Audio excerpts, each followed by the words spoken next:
जब डायलॉग रद्द हो गई थी या जो कैंसिल हो गई थी, वो बहुत ही एक कड़वाहट उससे पैदा हो गई थी। और वैसे ही हमारे दोनों मुल्कों के बीच जो एक तनाव की स्थिति है, जो एक टेंशन की स्थिति है, वो उससे फिर वो और ही एग्जैजरेट हो जाती है।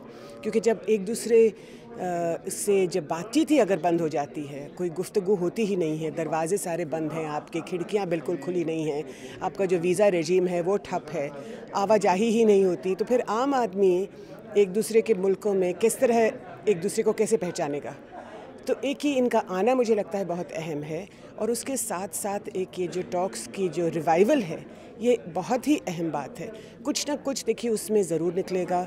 अगर कोई बड़ा नहीं निकलता, कोई जो है मिसाइल नहीं हल होती, हम इस वक्त मिसाइल नहीं हल कर रहे हैं, हम इस वक्त मिसाइलों को वापस टेबल पे रख रहे हैं, एजेंडा पे ला रहे हैं, और हम ये एक दूसरे से कह रहे हैं कि हम एक दफ़ा फिर बातचीत करने के लिए तैयार हैं।